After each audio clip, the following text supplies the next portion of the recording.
시간이 되었으므로 2025년 10월 26일 주일 예배를 하나님께 올려드리겠습니다. 다 같이 묵상하시겠습니다.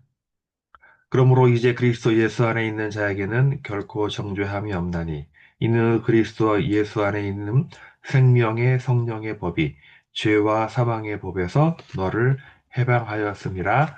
아멘. 참으로 좋으신 하나님 아버지 감사드립니다. 10월의 마지막 주 주일을 하나님께 온전히 드릴 수 있도록 인도하신 감사드립니다. 이 날씨는 서서히 가을에서 초겨울로 넘어가는 이때에 감기 조심할 수 있도록 도와주시고 건강 조심하여 우리가 하나님의 귀하신 일을 감당할 수 있도록 인도하옵소서. 감사드리오며 예수님의 이름으로 기원하옵나이다. 아멘. 찬송 다 같이 신앙 고백하시겠습니다. 하나님은 영이시니 예배하는 자가 영과 진리로 예배할지니라. 아멘. 다 같이 찬송가 67장 같이 찬송하시겠습니다. 영광의 왕께 다 참 경배하며 그 크신 사랑 늘 찬송하라. 예부터 영원히 참 방패시니 그 영광의 주를 다 찬송하라. 능력과 은혜 다 찬송하라. 그 옷은 햇빛, 그 집은 궁창, 그 누레 소리로 주노하시고 폭풍의 날개로 달려가신다.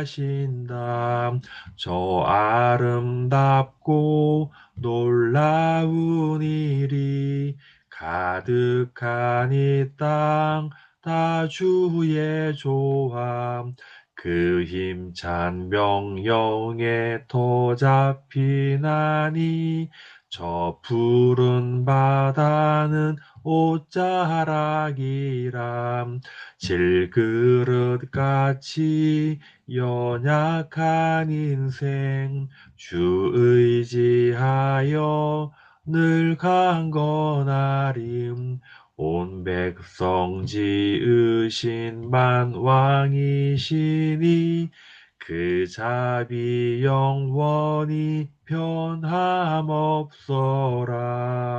아멘. 다 같이 예배를 위해서 잠시 기도하시겠습니다. 참으로 고마우신 하나님 아버지, 이 귀한 시간에 사랑하는 권속들이 나와 예배하게 하심 감사를 드립니다. 하나님의 사랑은 정말로 그 무엇도 표현할 수 없고 고백할 수 없는 것을 기억할 때에 우리가 언제 어디서든지 하나님의 사랑하심을 늘 기억하며 살아갈 수 있도록 도와주시옵소서. 우리가 사방을 둘러보아도 하나님의 은혜와 능력이 미치지 않은 곳이 없음을 우리가 자연 만물을 보더라도 또 손쉽게 알 수 있을 텐데 어리석은 자들이 허탄한 신화와 이론을 통해서 하나님의 존재를 부인하고 거부하게 되면서 눈과 귀를 닫힌 사람들이 그런 헛된 이론과 사상에 빠져 허우적대고 있음을 하나님 온전히 믿는 우리들이 바라볼 때에 심히 안타까울 수밖에 없습니다. 그래서 예수님께서 승천하실 때에 땅끝까지 이르러 복음을 전하라고 하신 그 말씀이 우리가 온전히 믿고 순종할 수 있도록 도와주시옵소서. 창세기 1장 1장과 요한복음과 요한계시록에 나오는 모든 하나님과 예수님이 창세 전부터 성삼위 하나님으로 영존하심을 믿고 고백할 수 있도록 도와주시옵시고 유대인들과 같이 편합한 사고로 그들의 혈통만 강조하는 그런 일이 없도록 도와주시고 이방인이 됐던 우리들에게도 복음의 기회가 와서 아브라함에게 였던 그 의가 우리에게도 임하여서 하나님을 온전히 믿고 예수님을 주로 고백하는 모든 자들에게 귀한 은혜가 구원이 선물로 주어짐을 고백하며 이러한 귀한 복음을 우리뿐 아니라 다른 사람에게도 전하기를 쉬지 아니하도록 인도하여 주시옵소서. 하나님 대한민국의 심히 어지럽습니다. 거짓 세력들이 권력을 잡아 모든 것을 자기들 마음대로 하는 이 신앙의 자유 모든 자유를 억압하고 전체주의 독재주의를 추구하고자 하는 이때에 하나님 자유를 맛본 자유를 추구하는 이 성도들과 자유민들이 분연히 일어나서 독재에 저항하고 있사오니 하나님 용기를 주시고 힘을 주셔서 이러한 독재 체제 결국 하나님을 부정하고 부인하는 그 세력들에게 모든 것이 넘어가지 않도록 붙들어 주시고 인도해 주시고 우리를 불쌍히 여겨 주시고 군지 여겨 주시옵소서. 하나님 지금도 이름도 없이 빛도 없이 복음을 전하는 그 사람들에게 능력을 지혜나 도와주시고 그들의 가정과 교회와 그 민족 위에 그 나라의 복이 임할 수 있도록 도와주시고 지금도 세계 곳곳에 전쟁과 기근과 분쟁이 일어나는 곳에 하나님 그 평화와 화합이 일어날 수 있도록 도와주시옵소서. 분단된 지 80년이 되었습니다. 하나님 저 북녘 땅에 더 빨리 자유와 인권이 평화가 들어갈 수 있도록 도와주시고 저들에게 대한 자유를 회복하여 다 기쁜 마음으로 주님 찬양하는 귀한 신날이 속히 올 수 있도록 인도해 주시옵소서. 오늘도 주의 이름으로 모인 모든 곳에 동일한 복을 함께 해주시옵시고 부족한 종이 말씀 전할 때 능력을 지배라 도와주시고 깊은 은혜와 감동이 일어날 수 있도록 도와주시옵소서. 예수님의 이름으로 기도합나이다. 아멘. 공헌 시간입니다. 들어도 내밀어서 한 번 더 기도하겠습니다. 하나님 감사드립니다. 우리에게 많은 지식과 지혜와 재능과 물질과 권력과 명예를 주셨습니다. 이 모든 것을 주시면 우리에게 거저주라고 거저 주었으니 거저 받아서 거저 주라고 한 것처럼 나누고 베풀 수 있도록 도와주시옵소서. 라는 탐욕은 탐심이 절하고 하고 탐심이 우상숭배라고 하신 것처럼 우리가 있는 곳에 만족하고 주를 위해서 나누고 베푸는 훈련과 연습이 이루어질 수 있도록 도와주시옵소서. 나누고 베풀 때 더 큰 은혜와 사랑이 베풀고 더 큰 보로 내게 들어간다는 것을 기억하고 나아갈 수 있도록 인도하시며 예수님의 이름으로 축복하며 기도합니다. 아멘. 교회 소식입니다. 함께 예배 드리게 돼 반갑습니다. 대한민국에 바로 설 수 있도록 기도하고 함께 싸웁시다. 성평등 가족부 신설 절대 반대, 국립국어원의 양성평등 성평등 표준의 변경 반대, 약한 정부의 한국에 핍박하겠습니다. 북한 안정권 하루빨리 붕괴에 대해서 2,500만 주민 자유를 얻을 수 있도록 기도합니다. 오늘 박정희 대통령 서거 46주년 되는 날입니다. 그렇게 이렇게 어, 가난을 극복할 수 있는 결정적인 역할을 하신 분이 박정희 대통령입니다. 누가 뭐래도 뭐 독재니 뭐니 아무리 말을 해도 우리에게 배고픔을 해결해 주신 귀하신 분이 함께 추모해야 됩니다. 계속해서 제가 이게 국립공원 앞에 가서 1인 시위하는 장면입니다. 그저께는 다른 두 분이 함께 하셨고요. 또 다른 분은 낙태 반대 만사학 때에도 낙태약을 허용한다는 이 미친 정책을 하고 있어요. 태아는, 태아는 세포가 아니라 생명입니다. 우리 그거 잊지 말아야 됩니다. 또 오늘 어제가 독도의 날이라 그래요. 독도의 날은 뭐 우리 땅인가 당연한 건데 이 독도의 날이 10월 25일을 정한 것이 좀 애매합니다. 왜냐하면 독도의 날이 10월 25일은 뭐 고종이 친절 발표한 날이라고 하는데 그것은 아무 의미 없습니다. 실제로 독도가 우리 땅이 된 것은 1952년 1월 18일 이승만 대통령이 전쟁 중에 독도를 포함한 일명 이승만 해상분계선을 선포한 날입니다. 일명 이승만 피스라인이라고 하는데 독도를 포함해서 이걸 52년 1월 18일 날 선포함으로써 독도가 우리 땅이 된 겁니다. 그래서 잘 기억하고 우리가 잊지 말아야 됩니다. 오늘은 박근혜 서거 46주년 각 지역에서 추모 집회가 있고 오늘도 메인 집회는 메인 추모는 동작동 국립묘지에서 잠시 후에 11시에 이루어질 겁니다. 박정희 대통령처럼 우리가 아무리 폄훼하고 악마하더라도 지울 수 없는 우리가 누리는 모든 것들이 박정희 대통령 때 이루어진 것임을 잘 기억해야 됩니다. 오늘 은혜 받은 말씀 로마서 4장 23, 25절, 5장 8절, 6장 23절, 7장 21절, 8절 1절, 30분 19절 같이 양독하시겠습니다. 그에게 의로 여겨졌다 기록된 것은 아브라함만 위한 것이 아니요 의로 여기심을 받을 우리도 위함이니 곧 예수 우리 주를 죽은 자 가운데서 살리신 이를 믿는 자니라. 예수는 우리가 범죄한 것 때문에 내줌이 되고 또한 우리를 의롭다 하시기 위하여 살아나셨느니라. 우리가 아직 죄인 되었을 때에 그리스도께서 우리를 위해 죽으심으로 하나님께서 우리에게 대한 자기의 사랑을 확정하셨느니라. 죄의 값 삭은 사망이요 하나님의 은사는 그리스도 예수 안에 우리 주 안에 있는 영생이니라. 그러므로 내가 한 법을 깨달았노니 그 소원을 행하기 원하는 나에게 악이 함께 있는 것이로다. 내 속사람으로는 하나님의 법을 즐거워하되 내 지체 속에서 한 다른 법이 내 마음의 법과 싸워 내 지체 속에 있는 죄의 법으로 나를 사로잡는 것을 보는도다. 오호라 나는 공고한 사람이로다. 이 사망의 몸에서 누가 나를 건져내랴. 우리 주 예수 그리스도로 말미암아 하나님께 감사하리로다. 그런즉 내 자신이 마음으로는 하나님의 법을 육신으로는 죄의 법을 섬기노라. 그러므로 이제 그리스도 예수 안에 있는 자에게는 결코 정죄함이 없나니 이는 그리스도 예수 안에 있는 생명의 성령의 법이 죄와 사망의 법에서 너를 해방하였습니다. 내가 확신하노니 사망이나 생명이나 천사들이나 권세자들이나 현재일이나 장래일이나 능력이나 높음이나 깊음이나 다른 어떤 피조물이라도 우리를 우리 주 예수 그리스도 예수 안에 있는 하나님의 사랑에서 끊을 수 없으리라. 아멘.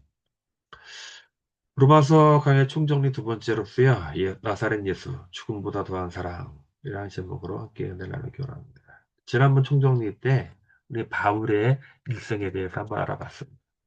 핍박자에서 전도자로 180도 턴라이트한 사람이 바울이라고 했고 바울의 회심은 부활하신 예수님 만난 이후로 전격적으로 이루어졌습니다. 또 바울의 회심한 이후에 바울의 모든 일생 대부분은 오직 복음 전도와 제자 삼는 데 집중하였음을 우리는 알 수 있습니다.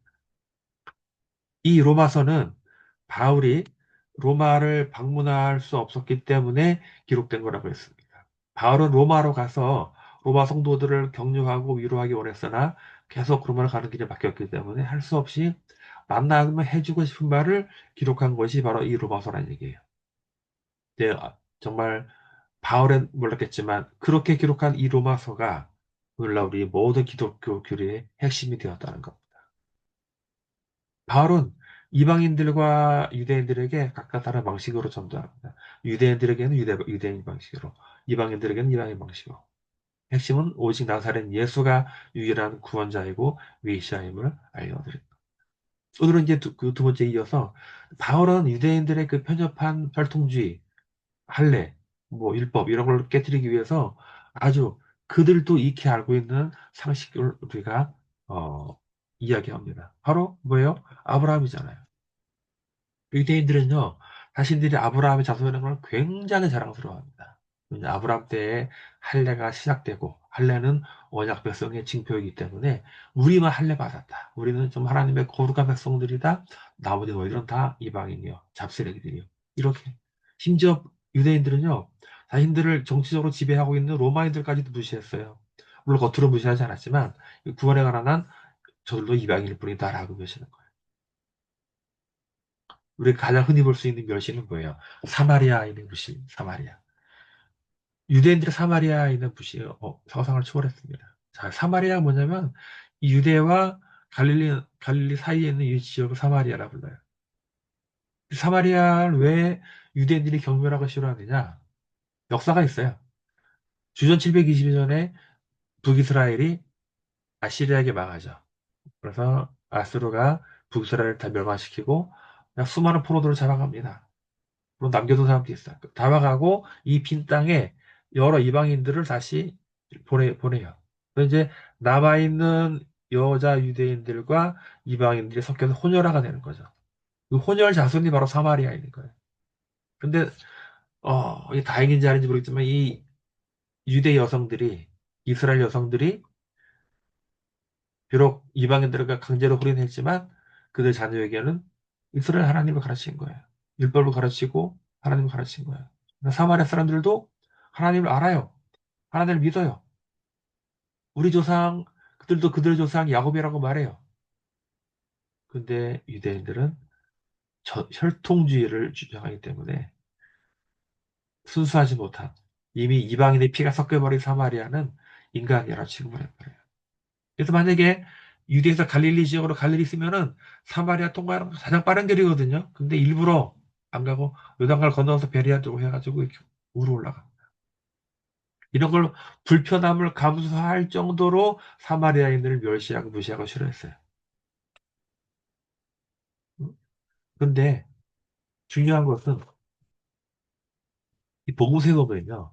예수님이 먼저 이 유대인들 편협한 혈통주의를 강하게 비판합니다. 어떻게 표현합니까? 우리가 그 두 가지 있잖아요. 선한 사마리아인의 비유와 수가성 여인의 비유. 선한 사마리아인의 비유는 뭡니까?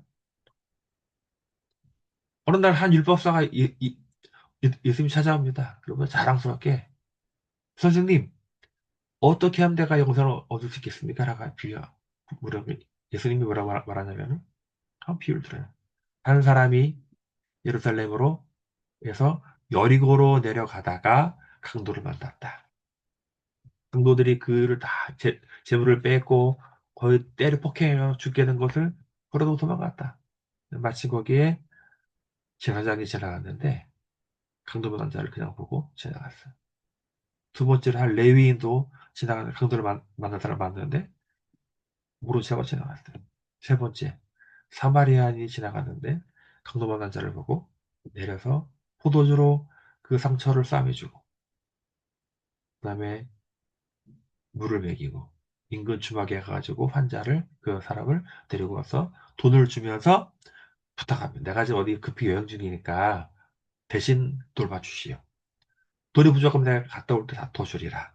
자, 이렇게 비유를 하면 예수님은 그 말하는 자기를 찾아온 율법사에게 네가 보기에는 누가 이 강도만 난 자의 이유시겠느냐라고 이 율법사는 알고 있죠. 예수님께서 왜 이 비유를 하는지 알고 있어요. 그렇지만 자기 꾀에 자기가 빠진 거예요. 마지못해 대답합니다. 자비를 베푼 자입니다. 그러니까 예수님이 가서 너도 이와 같이 행하라. 여기에서 예수님은 유대인들의 지독한 사마리아인 멸시를 깨뜨리는 거예요. 제사장이라고 하는 레위인이라고 하는 다 멸시하고 무시하고 그 이 선한 일을 사마리아인이 했다. 뭐가 더 중요하냐는 거예요. 자, 두 번째로 뭐냐면 예수님께서 또 어느 날 예루살렘에서 갈릴리로 가는 길인데 똑같이 유대인처럼 이렇게 돌아가는 것이 아니라 정면 동판 그 가운데 수가성이 있어요. 수가성. 수가성에서 이제 제자들을 마을로 내려본 먹을 걸 구하고 같이 우물에 앉았는데 한 여인이 한 다제 물 길러오죠. 이 수가성 여인과 예수님과의 대화를 다 합니다. 나에게 물 한 잔 다오. 딱 보니 이 여인이 당신은 유대인인데 어떻게 사마리아인 나에게 물을 달라고 합니까? 이걸 통해서 사마리아인도 아는 거예요. 유대인들이 사마리아를 무시하는 거예요. 그래서 이미 너는 내가 너에게 물을 달라는 내가 누군지 알았다면 네가 먼저 물을 줬을 거다. 그러니까 이 여인이 이분이 범상치 않구나. 우리 조상 이 조상은 우리 조상 야곱이 우리에게 주는 물입니다. 당신은 우리 조상 야곱보다 큽니까? 주 얘기한 메시아 그분이 오시면 이 모든 것을 우리에게 알려줄 거다. 네가 말한 데가 크다. 메리가 깜짝 놀랍니다. 여인이라서 우리 이제 그 너의 그 전에잖아요. 너의 남편 데리고 오라. 그 뜨끔합니다. 저 남편이 없는데요. 그래, 네 말이 맞다. 네가 남편 다섯이 있었는데 다 없고 지금 너와 함께 있는 자도 네 남편이 아니 네 말이 맞다. 놀라자 마시죠. 메시아란 거 알고 말로 뛰어가서 말싸움 데려옵니다. 나의 모든 각오 아는 분이 왔다. 메시아를 만났다. 말싸움들이 우르르 몰려옵니다. 수가석 사람들이 예수님 만나서 그분의 얘기를 듣고 이분이 메시아구나. 거기서 이틀을 유하시고 올라갑니다. 이 수가성 여인들을 이 수가 즉 사마리아인들을 가장 먼저 대접해주고 인정한 사람이 바로 예수님이라는 거예요. 이러한 비유를 복음서에 기록을 해놨다는 것은 혈통주의에 뿌리 박힌 유대인들의 그 오만함과 편협함을 깨뜨리기 위한 거거든요. 그렇죠?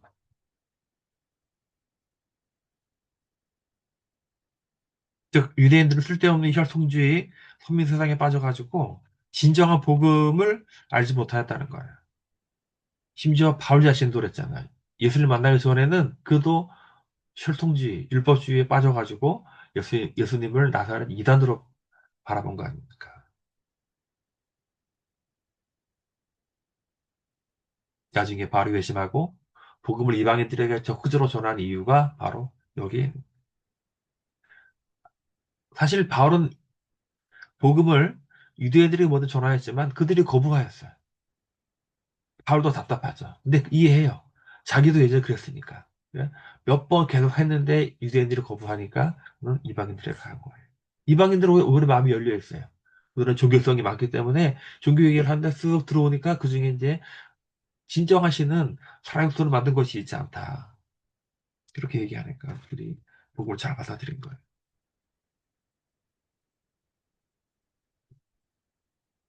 근데 중요한 것은 이 유대인들에게 뭐라고 했냐면, 야, 너가 그렇게 자랑하는 그 아브라함, 하나님이 아브라함을 의롭게 여기신 것이 언제인 줄 아느냐? 창세기 15장에 나와요. 86세예요. 하나님 그 아브라함이 내가 너에게 하늘의 별처럼 많은 자를 주겠다. 아브라함이 그걸 믿었어요. 아브라함의 믿음을 보시고 하나님이 그를 의롭다 여기신 거예요. 근데 그래서 13년 후, 99세 때에 아브라함이 할례를 받아요. 아브라함은 그저 못 남자 할례를 받아요. 이것은 언약 백성의 징표라는 거예요. 그래서 아브라함의 후손들은 다 할례 받거든요. 그러니까 이들 사람들이 그 할례 받는 거 굉장히 자부심이 할례 받지 못한 사람들을 무시하고 멸시해요. 심지어 가장 성군이라고 하는 다윗조차도 다윗이 17세 소년이었을 때 골리앗과 싸우기 위해서 골리앗이 막 이스라엘 군대 모욕하는 거 보고 뭐라고 하냐 이 감히 이 할례 없는 놈이 하나님의 군대를 모욕하는 자라 분노해서 싸운 거예요. 바울도 할례주의자예요. 혈통주의자예요. 아무튼 이 진짜 하나님이 의롭게 하신 것은 할례가 아니고 율법이 아니고 하나님을 믿은 의 때문에 됐다는 것을 유대인들에게 알려주는 거예요.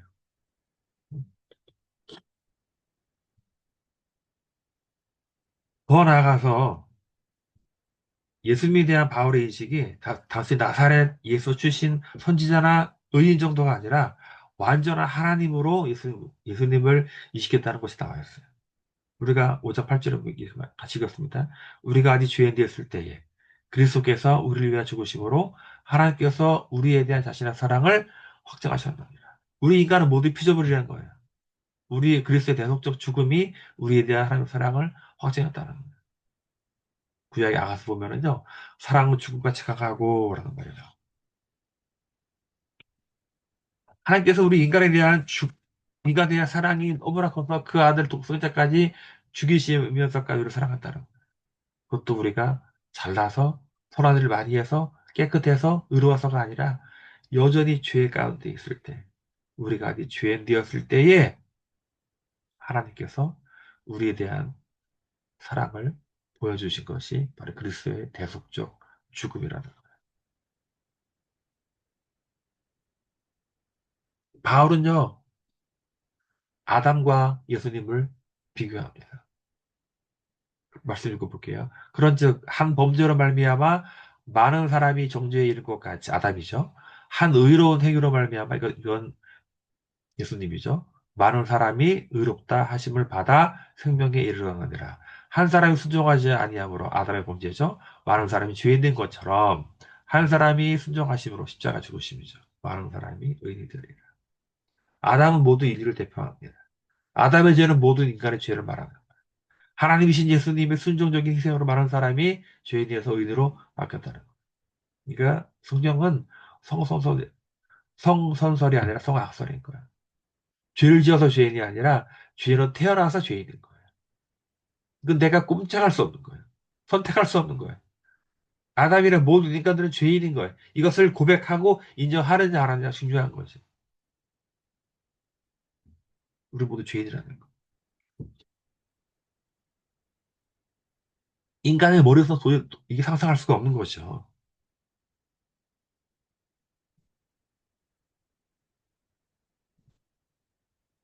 이 계획대로 우리가 아직 죄인 되었을 때 우리 하나님의 사랑이 마리아를 통해서 태어나시고 성장하셔서 완전한 인간으로 그러니까 즉 인간을 대표하기 위해서 인간이었잖아요.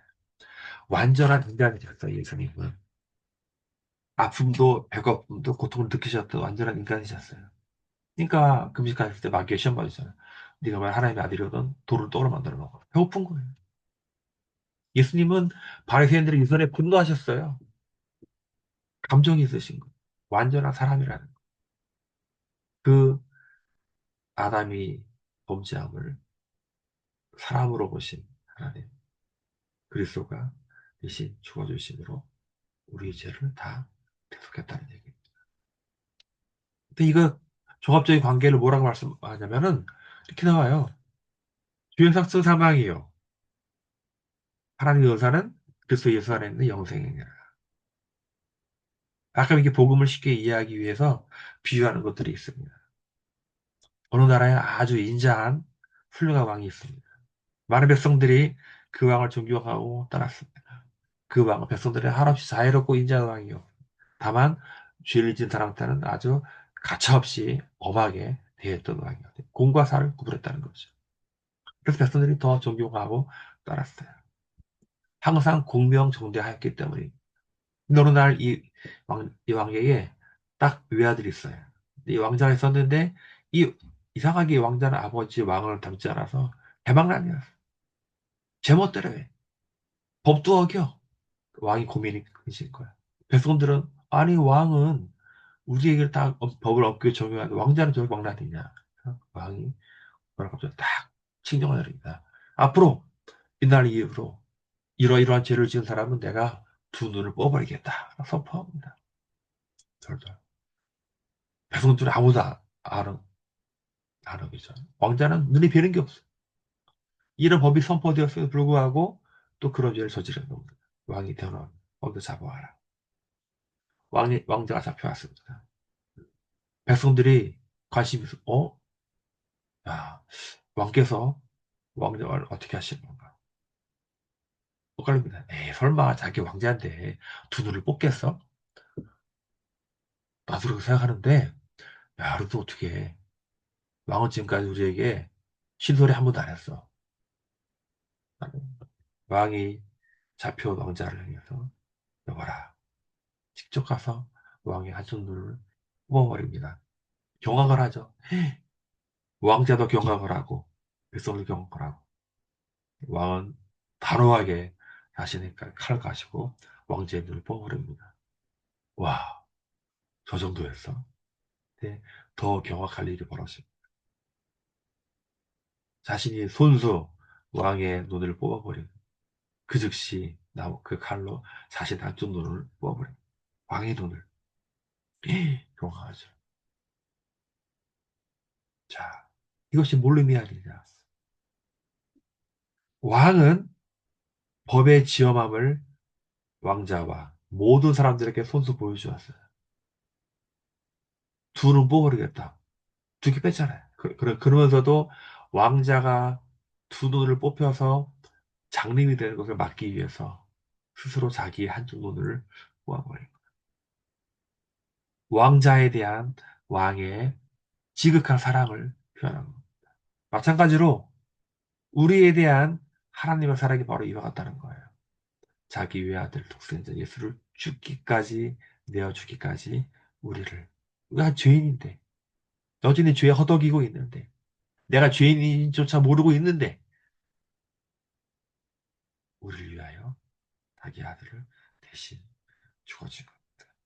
이보다 더 크고 완전한 사랑이 어디 있겠습니까?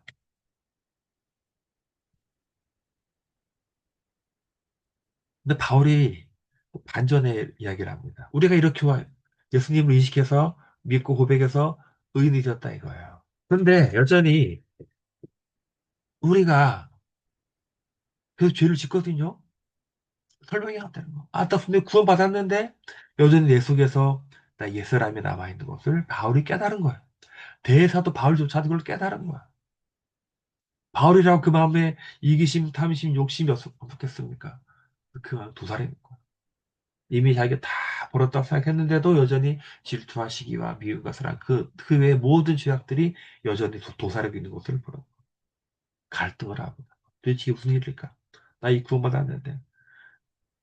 바울 구원한 거야. 그러면 내 속에 두 가지 지체가 있다. 내가 구원받은 이후에 그렇게 거듭난 새로운 영과 내 옛사람이 여전히 내 속에서 갈등하고 싸우고 있다. 마음으로 하나님의 법을 따르고자 하나 내 마음에 옛사람 여전히 죄 가운데 있고자 하는 본능적인 욕구로 나를 끌어내려고 하는 바울 스스로 오호라 나는 곤고한 사람이로다 이 사망의 법에서 누가 나를 건져내려 하고 탄식을 하고 물론 바울은 해답을 알고 있죠.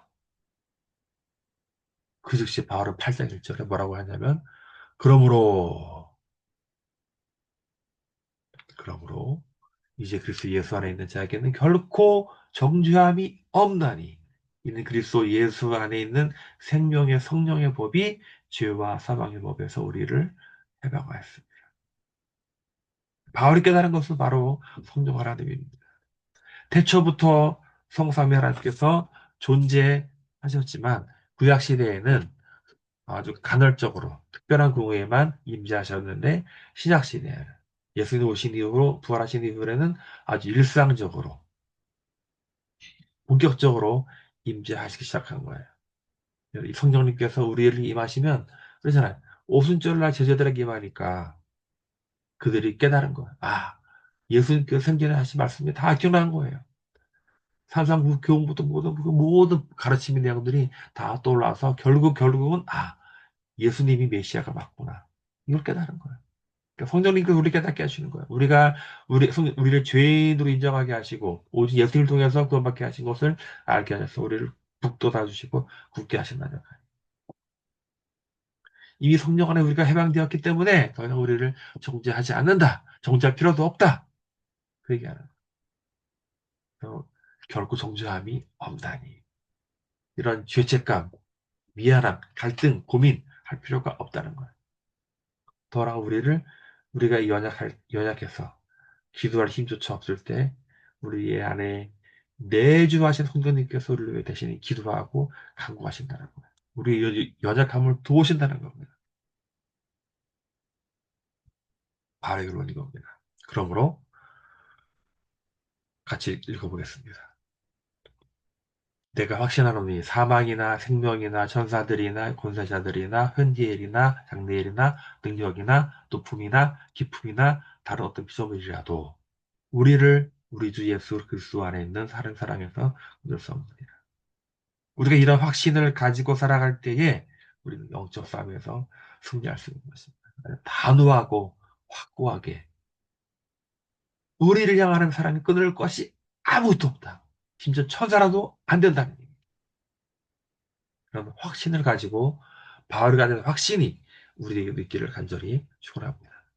말씀을 맺으려고 합니다. 바울은요, 유대인들이 편협한 혈통주의를 아브라함이 예를 들어서 박살냈습니다. 이미 예수님께서도 선한 사마리아인의 비유나 수가성 여인을 통해서 미리 보여주셨죠. 바울의 본 것이 그거야. 아브라함이 의롭게 된 것은 할례 때문이 아니라 할례는 하나님으로부터 의롭다 인정하신 받은 13년 이후이기 때문에 그래서 아브라함은 할례자들 즉 유대인들의 조상도 되지만 믿음 때문에 무할례자의 조상도 된다. 이걸 강조하는 거예요. 바울은 또한 성자 예수님을 성부하나님과 독적으로 인정했다는 거예요. 그러니까 위대한 성인, 선지자 저 정도가 아니라 태초부터 창세 전에 성부하나님과 교제하였던 성부하나님, 하나님으로 소개하는 거예요. 근데 바울은 아담보다도 예수님을 더 크게 크신 분으로, 그건 당연히 아담은 피조물이고 예수님 창조자인데 말도 안 되죠. 우리의 구원은 우리가 아직 죄인 되었을 때에 이미 계획하고 있다는 것을 알아야 됩니다. 우리가 아직 죄인 되었을 때에 우리를 위해 죽으심으로 이런 얘기 나오잖아요. 바울은 성령님의 존재까지도 인정하고 고백하였어요. 결론적으로 우리에 대한 하나님의 사랑이 끊을 자가 아무것도 있다? 없다는 거예요. 우리는 당당하게 살 수 있어요. 자신 있게 들어갈 수 있어요. 하나님의 사랑이 우리 안에 있기 때문에. 우리가 하나님의 자녀이기 때문에. 우리가 의롭게 된 것은 할례나 혈통이나 율법 때문이 아니라 하나님 온전히 믿은 믿음 때문을 기억하고 바라건대 저와 여러분 모두 이러한 온전한 믿음과 구하기를 간절히 축원합니다. 기도하겠습니다. 걸어가신 하나님 아버지 부족한 적이 눌러봐서 광해 총리론 두 번째를 말했습니다. 하나님, 우리가 이렇게 된 것은 혈통이나 할례 때문이 아니라 오직 예수님을 구세주로 온전히 믿은 믿음 때문을 기억하고 우리가 오늘날에도 온전히 믿음을 지키기 위해서 애를 쓸 수 있도록 도와주시고 하나님 여러 가지 많이 힘들고 어렵지만 우리가 힘을 내어서 하나님의 선하신 일을 우리가 맞서 감당할 수 있도록 도와주시옵소서. 예수님의 이름으로 기도합니다. 아멘. 찬송가 310장 다 같이 부르시겠습니다. 하나님의 은혜로 있을 데 없는 자, 왜 구속하여 주는지 난 알 수 없도다. 내가 믿고 또 의지함은 내 모든 형편 아시는 주님, 늘 보호해 주실 것을 나는 확실히 아네. 왜 내게 굳세 믿음과 또 복음 주셔서 왜 내 맘이 항상 편한지 난 알 수 없도다. 내가 믿고 또 의지함은 내 모든 형편 아시는 주님, 늘 보호해 주실 것을 나는 확실히 아네. 왜 내게 성령 주셔서 내 마음 감동해 주 예수 믿게 하는지 난 알 수 없도다. 내가 믿고 또 의지함은 내 모든 형편 아시는 주님, 늘 보호해 주실 것을 나는 확실히 아네. 왜 주 언제 강림하실지 혹 밤에 혹 낮에 또 주님 만날 그곳도 난 알 수 없도다. 내가 믿고 또 의지함은 내 모든 형편 잘 아는 주님, 늘 보호해 주실 것을 나는 확실히 아네. 축도를 마치겠습니다. 지금 우리 주 예수 그리스도의 은혜와 우리 하나님 아버지의 무한하신 사랑하신가 성령을 하나님의 감동과 역사하시니 오늘 예배를 드리고 루바서강의 종로 두 번째를 맞이하여 우리의 구원은 혈통과 율법 때문이 아니라 오직 예수를 온전히 믿은 믿음 때문을 기억하고 이러한 자부심을 말따르 전파하는데 힘쓰고 노력할 것을 다짐하는 우리 모두에게 지금도 영혼들 함께 하시기를 간절히 축원합니다. 아멘. 예배를 마쳤습니다.